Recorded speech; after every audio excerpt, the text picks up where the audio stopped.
कि पीएनएस गाजी जब अपना ट्रांसमिशन ओपन करता था पाकिस्तान में मैसेज भेजने के लिए, तो उसी छोटे से विंडो को पकड़ के इंडिया क्या करता था, उस फ्रीक्वेंसी पर पावरफुल बैकग्राउंड सिग्नल भेजना शुरू कर देता था, जिससे पीएनएस गाजी और पाकिस्तान के बीच में जो कम्युनिकेशन होता था वो समझने में बड़ी दिक्कत होती थी। तो ये शॉर्ट मैसेजेस थे वो बार बार रिपीट करने पड़ते थे, जिससे ज्यादा देर तक लोकेशन जो थी वो ट्रैक हो पाती थी। तो इस तरीके से इंडियन इंटेलिजेंस को पीएनएस गाजी किस स्पेसिफिक एरिया में है ये पता चल पा रहा था, लेकिन एग्जैक्ट उसकी लोकेशन इतने बड़े समुद्र के अंदर कहाँ थी वो अभी भी नहीं पता था।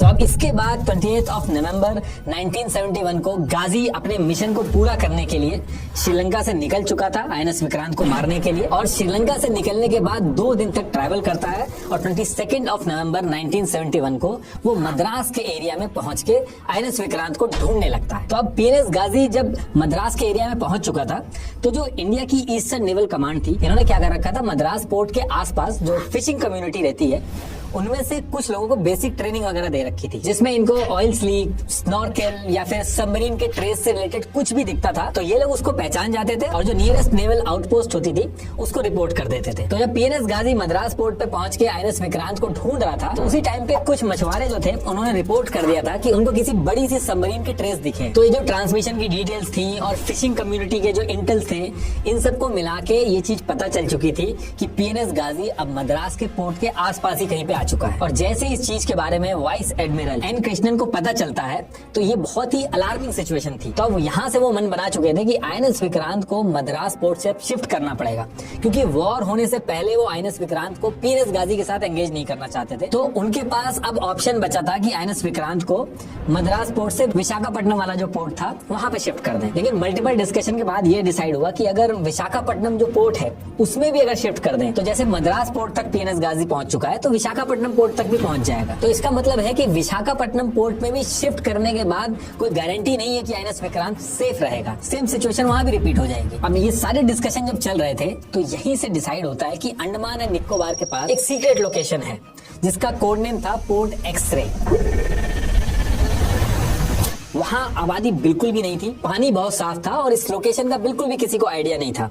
और अच्छी चीज ये थी कि बे ऑफ बंगाल के पास में थी, तो अगर इन केस वॉर वगैरह भी स्टार्ट होती है और अगर हम आईएनएस विक्रांत को वहां पे शिफ्ट कर देते हैं सीक्रेट लोकेशन पे, तो आईएनएस विक्रांत को एकदम से बे ऑफ बंगाल में लाना आसान होगा।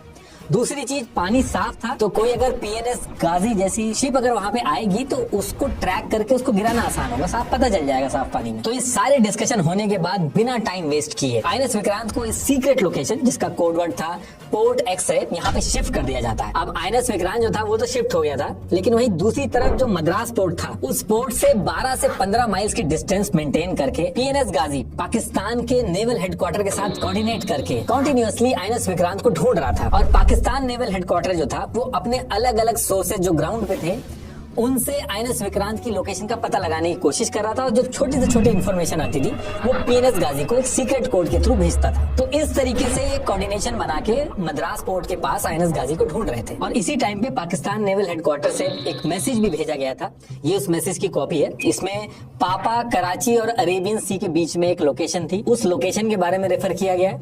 ऐसे इसमें माइक जो है वो मद्रास का कोड नेम रखा गया। इस तरीके के मैसेजेस भेज के ये लोग आपस में कोऑर्डिनेट कर रहे थे और आईएनएस विक्रांत को ढूंढ रहे थे। अब एक तरफ ये पाकिस्तान मद्रास पोर्ट के पास आईएनएस विक्रांत को ढूंढ रहा था, वहीं दूसरी तरफ वाइस एडमिरल एन कृष्णन चाहते थे कि पीएनएस गाजी मद्रास पोर्ट की जगह अगर किसी तरीके से विशाखापट्टनम पोर्ट के पास आ जाए तो उसको मार के गिराना आसान होगा, क्योंकि विशाखापट्टनम पोर्ट पे इंडियन नेवी का स्ट्रॉन्ग होल्ड था। टेक्निकल कैपेबिलिटी विशाखापट्टनम पोर्ट की बहुत ही अच्छी थी, सोनार, हाइड्रोफोन्स, एंटी सबमरीन वॉरफेयर इक्विपमेंट्स ये सारे यहाँ पे थे। और जियोग्राफी भी ऐसी थी कि एक बार गाजी इधर आ जाता तो नेचुरल एस्केप के जो रूट्स थे वो बहुत कम हो जाते गाजी के पास, तो विशाखापट्टनम के पास गाजी को मारना ज्यादा आसान था। तो अब यहाँ से वाइस एडमिरल एन कृष्णन एक प्लान बनाते हैं। ये जानबूझ के रेडियो कम्युनिकेशन पे ऐसे बात करते हैं जैसे पाकिस्तान को लगे कि आईएनएस विक्रांत विशाखापट्टनम पोर्ट के ही पास है। इन्होंने एकदम बेसिक एन्क्रिप्टेड कम्युनिकेशन की ताकि पाकिस्तान इजीली उनको क्रैक करके ये कम्युनिकेशन ट्रेस कर सके और उसको ये लगे कि आईएनएस विक्रांत जो है वो विशाखापट्टनम पोर्ट पे आ चुका है। और इसके साथ साथ एक चीज और की इन्होंने, विशाखापट्टनम पोर्ट के आसपास जानबूझ के बल्क में सब्जी के आइटम जो थे वो बहुत ज्यादा ऑर्डर कर दिए। जब बड़े शिप्स आते हैं, जैसे आईएनएस विक्रांत जितना बड़ा शिप जब आता है तो पोर्ट के आसपास सब्जी वगैरह और खाने की बहुत जरूरत होती है, बल्क में रखना पड़ता है, तो ऑर्डर्स भी बड़े होते हैं। हाल ये कर दिया गया था विशाखापट्टनम पोर्ट पे, ऐसा लगने लगा था जैसे सब्जी मंडी खुल गई है, इतने ज्यादा ऑर्डर प्लेस कर दिए गए थे। और इसकी वजह से आसपास के एरिया में ये डिस्कशन स्टार्ट हो गया था कि आईएनएस विक्रांत जो है वो विशाखापट्टनम पोर्ट पे आने वाला है। तो जो लोकल पाकिस्तानी एजेंट जो थे वहां तक भी बात पहुंच गई और उन्होंने ये इंटेल पाकिस्तान तक भी पहुंचा दिया। तो ये जो मल्टीपल कोशिश की गई पाकिस्तान को यकीन दिलाने के लिए कि आईएनएस विक्रांत जो है वो विशाखापट्टनम पोर्ट पे है, 25 नवंबर 1971 को ये कोशिश कामयाब हुई। इस दिन ये सारे इंटेल पाकिस्तान नेवल हेडक्वार्टर में पहुंचे और सेम डेट यानी कि 25 नवंबर 1971 को रात को 11:07 पे इन्होंने पीएनएस गाजी को एक सीक्रेट मैसेज भेजा। Occupy zone victory with full dispatch, intelligence indicates carrier in port. ये उस मैसेज की कॉपी है। अब ये मैसेज मिलते ही कैप्टन जफर बिना कुछ सोचे ये रूट पकड़ के मद्रास से विशाखापट्टनम पोर्ट 340 माइल दूर था उस तरफ निकल जाता है। और इस बार जब पीएनएस गाजी विशाखापट्टनम पोर्ट की तरफ निकलता है तो इससे पहले जब वो शॉर्ट मैसेजेस में बात कर रहा था, डिस्कशन कर रहा था पाकिस्तान नेवल हेडक्वार्टर में, वो बिल्कुल बंद कर देता है। कंप्लीट रेडियो साइलेंस पे निकलता है क्योंकि उसको पता था कि इंडिया का विशाखापट्टनम पोर्ट ज्यादा हाईटेक है, वहां पे पीएनएस गाजी के सिग्नल पकड़ना इंडियंस के लिए ज्यादा आसान होगा। तो 25 नवंबर 1971 को मद्रास से निकलते समय पीएनएस गाजी कंप्लीट रेडियो साइलेंस पे विशाखापट्टनम की तरफ निकल जाता है और 27 नवंबर 1971 की रात को 10 बजे विशाखापट्टनम पोर्ट पे पहुंच जाता है और आईएनएस विक्रांत को ढूंढना स्टार्ट कर देता है। लेकिन दिक्कत यहाँ पे इंडियन नेवी के लिए ये हो गई थी कि इंडियन नेवी को मद्रास पोर्ट के बाद से पीएनएस गाजी है कहाँ पे, क्योंकि वो कंप्लीट रेडियो साइलेंस पे था, उसके बारे में कुछ भी पता नहीं चल पा रहा था। अब जब एकदम से पीएनएस गाजी गायब हो जाता है, उसका कुछ भी नहीं पता चलता है, तो इंडिया के ईस्टर्न कमांड के हेड जनरल जेकब जो थे वो बहुत ज्यादा परेशान हो जाते हैं। मल्टीपल डिस्कशन वहां पे स्टार्ट हो जाते हैं। उनको डर था कि कहीं ऐसा तो नहीं कि इंडिया ने जो प्लान बनाया पाकिस्तान को पता चल गया है, कहीं वो पोर्ट एक्सरे के पास पहुंच के आईएनएस विक्रांत पे ना हमला कर दे। बहुत सारे डिस्कशन एक साथ स्टार्ट हो गए थे इंडियन नेवी के हेडक्वार्टर में। अब देखिए इंडिया के मैप पे अगर आप विशाखापट्टनम पोर्ट को देखोगे तो वो ये यहाँ पे है। इसको आप जूम करोगे तो विशाखापट्टनम पोर्ट जो है वो दो पार्ट में है। एक ये यहाँ पे इनर हार्बर है, यहाँ पे जो शिप्स वगैरह है वो खड़े होते हैं, रिपेयर और मेंटेनेंस का काम भी होता है, और ये आउटर हार्बर है। और ये इधर आप देखोगे तो यहाँ पे ब्रेक वाटर है, यानी कि कंक्रीट और स्टोन के वॉल टाइप बना दी जाती हैं। ये बहुत ही जो हैवी लहरें वगैरह आती हैं उनको कंट्रोल करता है और सिक्योरिटी भी मेंटेन करता है। तो अगर आप ये देखोगे तो यहाँ पे ये ब्रेक वाटर की वजह से ये एक मेन एंट्री एग्जिट बन जाती है विशाखापट्टनम पोर्ट पे, जिसमें से इंडिया के बड़े शिप्स आते और जाते हैं। और पीएनएस गाजी इसी एंट्री के पास पहुंच चुका था और यहाँ पहुंचने के बाद पीएनएस गाजी का जो कैप्टन था जफर, उसके पास 3 ऑप्शन थे। एक ऑप्शन ये था कि विशाखापट्टनम पोर्ट का जो इनर हार्बर है इस तरफ आईएनएस विक्रांत को ढूंढता हुआ जाए और जहां पे आईएनएस विक्रांत दिखे उस पर टॉर्पेडो यानी कि अंडर वाटर मिसाइल जो है वो फायर करके उड़ा दे उसको। लेकिन विशाखापट्टनम पोर्ट का जो इनर हार्बर था वहां पे वाटर लेवल कम था, 15 मीटर की गहराई थी, तो यहाँ पे पीएनएस गाजी पकड़ा जाता, उसको उड़ा दिया जाता। तो इस वजह से पीएनएस गाजी 2.1 नॉटिकल माइल से ज्यादा पोर्ट के अंदर नहीं जा सकता था। दूसरा ऑप्शन था कि ये आउटर हार्बर के बाहर वेट करे और जब आईएनएस विक्रांत आए तब टॉर्पेडो यानी कि अंडर वाटर मिसाइल जो है उसको फायर करके आईएनएस विक्रांत को उड़ा दे। और तीसरा ऑप्शन था ये जो बड़े बड़े वाटर ब्रेक आप देख रहे हैं इसके बीच में जो एंट्री एग्जिट का जो रास्ता है उसके पास माइंस बिछा दे। तो जो पीएनएस गाजी का जो कैप्टन जफर था वो डिसाइड करता है कि एक तरफ वो अपनी टीम को पेरिस्कोप से आईएनएस विक्रांत का वेट करने के लिए बोलता है ताकि वो पेरिस्कोप से देखते रहे कि आईएनएस विक्रांत आ रहा है कि नहीं आ रहा है। और जब तक आईएनएस विक्रांत नहीं मिलता है तब तक ये मेन जो एंट्री एग्जिट थी विशाखापट्टनम पोर्ट की यहाँ पे माइंस बिछाता है। अब देखिए माइंस बिछाने की भी एक उसमें ट्रिक थी। जब भी अब बड़ी शिप्स होती है जैसे आईएनएस विक्रांत है, जब भी ये मूव करते हैं तो उसके आगे कॉन्वॉय चलता है, तो अगर माइंस ऐसे ही डायरेक्ट लगा देंगे कॉन्वॉय का पहला शिप आके इस माइन से टकराएगा और वो उड़ जाएगा, लेकिन आईएनएस विक्रांत बच जाएगा। तो ये जो अंडर वाटर माइंस थी इनके अंदर भी नंबर सेट होते हैं। जैसे अगर 10 नंबर सेट कर दिया तो 10 बार शिप जाएगी, उस पर तो कुछ नहीं होगा, और 11वीं शिप जब जाएगी तो उसमें धमाका होगा। तो कैप्टन जफर के पास जितनी भी डिटेल्स थी उसके हिसाब से वो 20 नंबर इन माइंस पे सेट करके माइंस लगाना स्टार्ट करता है।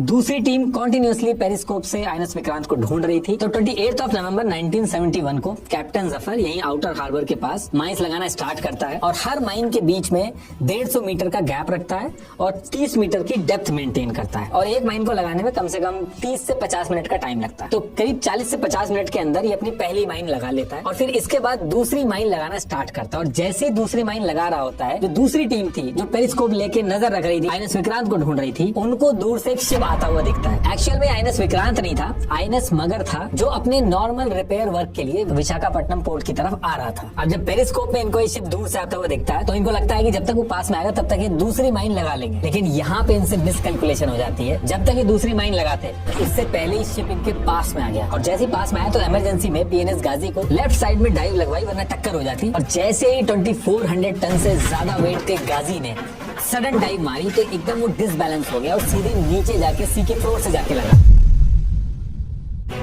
और लगने के बाद वहीं से फंस जाता है। बहुत ट्राई करता है निकलने की, लेकिन वहां से निकल नहीं पाता है, और गाजी के एक साइड के कुछ मेटल के पार्ट टूट के पानी में चले जाते हैं। और क्योंकि इसका झटका इतना तेज था तो गाजी के अंदर जो टॉर्पीडो ट्यूब्स थी, जहां से अंडर वाटर मिसाइल फायर होती है, उन सब की पोजीशन हिल जाती है। तो पीएनएस गाजी फंसा तो पड़ा ही था, साथ में ये भी डर खड़ा हो गया था कि मिसाइल जो है वो कभी फायर हो सकती थी। और ये जो आप लोकेशन देख रहे हो, ये यहाँ पे पीएनएस गाजी फंस चुका था। इस लोकेशन के एग्जैक्ट कोऑर्डिनेट्स थे 17 degree 40.8 minute north, 83 degree 21 minute east. दूसरी माइन तो लग नहीं पाई थी, लेकिन जो एक माइन बिछाई थी इन्होंने वो ऐसी ही लगी रही। ये 1972 में जाके फटी थी, लेकिन इस टाइम पे नहीं फटी। अब गाजी तो यहाँ फंसा पड़ा था। 28, 29 और 30 नवंबर 3 दिन तक पाकिस्तान नेवल हेडक्वार्टर में गाजी से कोई कांटेक्ट नहीं हो पा रहा था। उनको बिल्कुल भी आइडिया नहीं था कि गाजी आखिर है कहां पे। अब देखिए, जो सबमरीन्स होती हैं उसके अंदर 2 लॉग बुक मेंटेन होती हैं। एक नेविगेशन लॉग जिसमें सबमरीन की सारी जर्नी, टाइम, पोजीशन, स्पीड ये सब रिकॉर्ड होती है। दूसरी ऑपरेशनल और इंजीनियरिंग लॉग होती है जिसमें उनके फंक्शंस और एक्शन वगैरह रिकॉर्ड होते हैं। तो इसकी नेविगेशन लॉग जो थी वो तो सेम जगह पे रुकी हुई थी, लेकिन ऑपरेशनल और इंजीनियरिंग लॉग जो थी वो मेंटेन रही, जिससे आगे चल के भी ये चीज कंफर्म हुई थी कि ये यहाँ पे फंसा हुआ था, लेकिन स्टिल वो एक्टिव था। अब ये जो पीएनएस गाजी से कोई कॉन्टेक्ट नहीं हो पा रहा था, ये बहुत बड़ी मुसीबत खड़ी हो गई थी पाकिस्तान के लिए। एयर स्पेस बंद था, नॉर्मल जो सी रूट था उसमें ऑपरेशन एक्स के चलते ब्लास्ट हो रहे थे, शिप्स उधर साइड जाने में डर रहे थे। मुफ्ती वानी जो थी वो ईस्ट पाकिस्तान में ऑलरेडी गुरिल्ला वॉरफेयर उसने स्टार्ट कर दिया था, और इन सब से निपटने के लिए जो पीएनएस गाजी भेजा था वो भी गायब हो चुका था। तो एक तरह से पाकिस्तान ने भी मान लिया था कि पीएनएस गाजी शायद डूब गया होगा। तो अब यहाँ से पाकिस्तान कुछ और एक्शन नहीं करता तो ईस्ट पाकिस्तान ऑलमोस्ट कट चुका था वेस्ट पाकिस्तान से। तो अब पाकिस्तान यहाँ से फैसला ले लेता है कि 3 दिसंबर 1971 को वो इंडिया के ऊपर वॉर शुरू कर देगा। अब 3 दिसंबर 1971 का जो टाइम था वो तो सेट हो गया था कि इस दिन वॉर करनी है, लेकिन इससे 2 दिन पहले 1 दिसंबर 1971 को ये लोग ईस्ट पाकिस्तान में एक सीक्रेट मैसेज भेजते हैं, जिसमें लोग ईस्ट पाकिस्तान के अंदर जो मर्चेंट शिप्स हैं, एयरक्राफ्ट हैं, इनको बे ऑफ बंगाल में आने के लिए कम्प्लीटली मना कर देते हैं। और पाकिस्तान की किस्मत इतनी खराब रहती है कि ये जो मैसेज था ये भी इंडियन इंटेलिजेंस पकड़ लेती है, और इंडिया को पता चल जाता है कि पाकिस्तान हमला करने वाला है इंडिया पे। अब इस वॉर में ये पहले से डिसाइड हो चुका था कि आईएनएस विक्रांत का रोल बहुत इंपॉर्टेंट है, और क्योंकि इंडिया को पता चल चुका था कि वॉर कभी भी हो सकती है, तो आईएनएस विक्रांत को इस सीक्रेट लोकेशन से बे ऑफ बंगाल में लाना मजबूरी थी। लेकिन दिक्कत ये थी कि इंडियन नेवी को पीएनएस गाजी के बारे में कुछ भी नहीं पता था। उनको बिल्कुल भी नहीं पता था कि वो कहीं फंसा पड़ा है, एक्चुअल में वो है कहां पे, किसी को कुछ नहीं पता था। ये अज्यूम किया जा रहा था कि PNS Ghazi Bay of Bengal में छुप के आईएनएस विक्रांत का वेट कर रहा है, और जब पाकिस्तान वॉर स्टार्ट करेगा तब पीएनएस गाजी एक्टिव होगा। तो आईएनएस विक्रांत को बे ऑफ बंगाल में लाना भी था और पीएनएस गाजी से बचाना भी था। तो इससे निपटने के लिए क्या किया जाता है कि एक पुराना डिस्ट्रॉयर शिप था आईएनएस राजपूत, ये विशाखापट्टनम पोर्ट पे आया हुआ था। इसको कुछ टाइम के अंदर डीकमीशन होना था, मतलब कि एक्टिव ड्यूटी से हटना था। ये पुराना हो चुका था। ये जो नया वाला आईएनएस राजपूत है ये वो नहीं है, ये उससे अलग है। इसको 1949 में ब्रिटिशर्स से खरीदा था इंडिया। तो वाइस एडमिरल एन कृष्णन ने प्लान बनाया कि ऐसे डायरेक्ट आईएनएस विक्रांत को बे ऑफ बंगाल में लाने की बजाय आईएनएस राजपूत को ही आईएनएस विक्रांत का डिकॉय बना के लाया जा सकता है, और इससे होगा ये कि पीएनएस गाजी जो बे ऑफ बंगाल में घूम रहा है वो कंफ्यूज हो जाएगा। वो आईएनएस राजपूत को आईएनएस विक्रांत समझ लेगा, और पाकिस्तान को जो हमला वगैरह करना होगा वो आईएनएस राजपूत पे करेगा। अब ये प्लान तो बहुत बढ़िया था, लेकिन आईएनएस राजपूत की पूरी टीम के लिए एक जानलेवा मिशन था। इसमें होना यह था कि आईएनएस राजपूत अपने सिग्नल्स ऑन करके बे ऑफ बंगाल में जाएगा ताकि पीएनएस गाजी उसको पकड़ सके। इस मिशन में आईएनएस राजपूत के वापस आने के चांसेस बहुत कम थे। तो अब ये सारा प्लान बना के आईएनएस राजपूत के कैप्टन इंद्र सिंह को बुला के सारी चीजें बताई जाती हैं कि ऐसे पीएनएस गाजी पाकिस्तान से आईएनएस विक्रांत को मारने के लिए बे ऑफ बंगाल में आया हुआ है, खुला घूम रहा है। वो एग्जैक्टली है कहाँ पे पता नहीं चल पा रहा है, लेकिन अगर उसने आईएनएस विक्रांत को कोई नुकसान पहुंचा दिया तो इंडिया और पाकिस्तान की वॉर के अंदर हारने और जीतने तक पे इम्पैक्ट डाल सकता है। और आईएनएस विक्रांत को वैसे भी कुछ हो गया तो पूरे इंडियन नेवी का मोरल डाउन हो जाए। तो आईएनएस राजपूत के कैप्टन इंद्र सिंह ने एक सेकंड के लिए भी नहीं सोचा और कहा कि मैं वापस आऊं या ना आऊं, आईएनएस राजपूत जरूर वापस आएगा। और आईएनएस राजपूत की पूरी टीम बिना कुछ सोचे इस जानलेवा मिशन के लिए प्रिपरेशन स्टार्ट कर देती। और अगले ही दिन 2 दिसंबर 1971 को तुरंत आईएनएस राजपूत आईएनएस विक्रांत का डेकॉय बनके विशाखापट्टनम पोर्ट से मद्रास वाले रूट पे जाना स्टार्ट कर देता है, जहां उनको लगता है कि पीएनएस गाजी मिल सकता है। पूरे रास्ते आईएनएस राजपूत जो था उसके सिग्नल्स का वॉल्यूम बहुत हाई रखा गया ताकि आसानी से पीएनएस गाजी पिक कर ले उसको। जो बड़े एयरक्राफ्ट होते हैं जैसे आईएनएस विक्रांत, इनके सिग्नल्स हाई रहते हैं। इसके साथ साथ फेक रेडियो कम्युनिकेशन भी किए गए और ये बोला गया कि आईएनएस विक्रांत मद्रास की तरफ आ रहा है, तैयारी शुरू कर दो। यहाँ तक कि मद्रास पोर्ट के जो naval officer in-charge captain Duckworth थे, इनको एन कृष्णन ने एक ओपन कॉल करके कहा कि आईएनएस विक्रांत मद्रास आ रहा है, खड़े होने की जगह बना दीजिए। और ये मैसेज जब कैप्टन डकवर्थ को मिला तो वो बहुत ही हैरान हो गए कि एन कृष्णन ने कितनी बड़ी गलती कर दी, ओपनली ये लाइन बोल दी। अब इसके बाद काफी टाइम तक आईएनएस राजपूत जो था वो सिग्नल अपने ऑन करके पूरे रूट पे घूमता है, लेकिन कुछ नहीं होता है। अब देखिए, शुरू में मैंने आपको बताया था कि गाजी जब सी फ्लोर पे टकराया था तो कुछ मेटल के पार्ट टूट के गिर गए थे और वो पानी में फ्लोट होने लगे थे। तो वो मेटल के जो पार्ट थे, वो जो फिशिंग कम्युनिटी थी जो ऑलरेडी ट्रेन थी, उनको ये पार्ट मिल गए। उन्होंने ये पार्ट उठा के इंडियन नेवी को दिए और एन कृष्णन ने जब इन मेटल पार्ट्स को रिव्यू करवाया तो ये पता चला कि ये पीएनएस गाजी के पार्ट है। और यहाँ से एन कृष्णन ने एज्यूम कर लिया कि पीएनएस गाजी डूब गया है और आईएनएस विक्रांत अब सेफ है, उसको बे ऑफ बंगाल में लाया जा सकता है। और आईएनएस राजपूत जो था, जो इतनी देर से घूम रहा था अपने सिग्नल ऑन करके, उसको वापस आने को कह दिया जाता है। 3 दिसंबर 1971 का दिन आ गया था। इस दिन INS Vikrant Bay of Bengal में पहुंच चुका था और पाकिस्तान और इंडिया दोनों पीएनएस गाजी को डूबा हुआ मान चुके थे। लेकिन पीएनएस गाजी डूबा नहीं था, वो विशाखापट्टनम पोर्ट के पास फंसा हुआ था। पीएनएस गाजी के जो कैप्टन थे, टीम थी, वो सब जिंदा थी। और फिर सेम डे 3 दिसंबर 1971 को पाकिस्तान वॉर शुरू कर देता है। इंडिया के 8 से ज्यादा एयरफील्ड, अमृतसर, अंबाला, आगरा, अवंतीपुर, पठानकोट, श्रीनगर, इन सब जगह बैक टू बैक हमला कर देता है। In a dramatic escalation of hostilities, Indian forces have launched coordinated strikes across East Pakistan today as refugees continue to pour into India. They could be shaped और Indian navy क्या करती है, उसकी जो ईस्टर्न फ्लीट थी including INS Vikrant, इसको east Pakistan की तरफ लगा के पूरी तरीके से नेवल ब्लॉकेट कर देती है। अब एक तरफ वॉर चल रही है, दूसरी तरफ पीएनएस गाजी नीचे फंसा हुआ है और तीसरी तरफ आईएनएस राजपूत विशाखापट्टनम वाले रूट से, जिस तरफ गाजी फंसा हुआ था, उस तरफ से वापस आने लगता है ताकि ईस्टर्न फ्लीट जो थी उसको जाके ज्वाइन कर सके। अब रात में 11:40 पे आईएनएस राजपूत जब वापस आ रहा था और विशाखापट्टनम पोर्ट के पास पहुंचता है जहां पे गाजी फंसा हुआ था, तो आईएनएस राजपूत के सोनार रूम के अंदर जो टीम थी, उन्होंने राइट साइड में सोनार वाइब्रेशन डिटेक्ट करी, मतलब कि साउंड वेव्स और प्रेशर डिस्टर्बेंस डिटेक्ट की।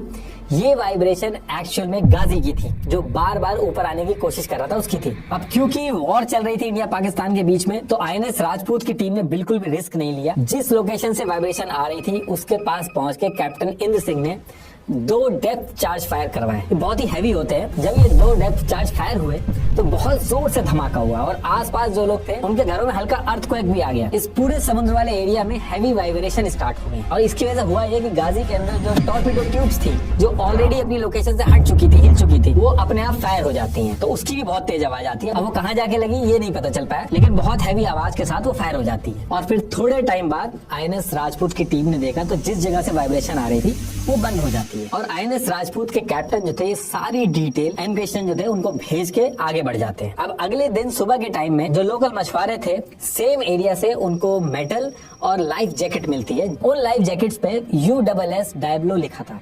ये नाम पहले गाजी का था जब यूएसए के पास था। अब ये चीज जब पता चलती है तो नेक्स्ट डे 4 दिसंबर 1971 की मॉर्निंग में 12:15 पे सेम लोकेशन जहां आईएनएस राजपूत ने 2 डेप्थ चार्ज किए थे, वहां पे आईएनएस अक्षय और कमांड क्लियरेंस डाइविंग टीम को भेजा। ये लोग क्या करते हैं, इनके पास पीएनएस गाजी की हर एंगल से फोटोग्राफ थी, उनको लेते हैं अपने साथ और सेम जगह पे नीचे जाते हैं और हर एंगल से जो नीचे सबमरीन थी उसको मैच करते हैं। और फिर इसके बाद 5 दिसंबर 1971 को 9:14 पे ये लोग कंफर्म करते हैं कि नीचे 17 degree 40.8 minute north, 83 degree 21 minute east में डूबी हुई जो सबमरीन है वो पीएनएस गाजी ही है। इसके बाद और भी मल्टीपल टीम गई गाजी का एनालिसिस करने। पीएनएस गाजी को जब खोला गया तो उसके अंदर डेड बॉडीज मिली, एक बुक भी मिली जिसका नाम था हाइड्रोग्राफिक करेक्शन बुक। उस पे पीएनएस गाजी लिखा हुआ था। गाजी की लॉग बुक मिली, घड़ी मिली जो 12:15 पे रुकी थी एग्जैक्टली तभी जब INS राजपूत ने फायर किया था। इसके साथ साथ जो कॉन्वर्सेशन हुई थी, जो सीक्रेट कोड ट्रांसफर हुए थे PNS गाजी और पाकिस्तान नेवल हेडक्वार्टर में, वो सीक्रेट कोड भी मिले, आइडेंटिटी प्रूफ्स मिले, कुछ लॉग बुक्स मिली, मशीन इन्फो, ये सारी इन्फॉर्मेशन कलेक्ट करके इंडियन नेवी हेडक्वार्टर में पहुंचा दी जाती है। डीप एनालिसिस होता है, हर एक चीज को मैच किया जाता है और फिर उसके बाद ये पूरी कहानी जो मैं आपको बता रहा हूँ निकल के आती है। ये गाजी की ओरिजिनल फोटोग्राफ है और जब एक एक चीज मैच होने के बाद ये पूरी डिटेल कंफर्म हो जाती है, तो उसके बाद हमारे डिफेंस मिनिस्टर पार्लियामेंट में गाजी के साथ क्या हुआ ये सबको बताते हैं। PNS गाजी के खत्म होने के बाद 1971 की जो वॉर थी उसमें INS विक्रांत ने बहुत बड़ा रोल प्ले किया, जिसकी वजह से 93,000 पाकिस्तानी सोल्जर्स को वॉर में सरेंडर करना पड़ा, जो सेकेंड वर्ल्ड वॉर के बाद सबसे बड़ा सरेंडर था। और जो पाकिस्तान के 2 टुकड़े हुए, जो ईस्ट पाकिस्तान था वो बांग्लादेश बना। Thank you.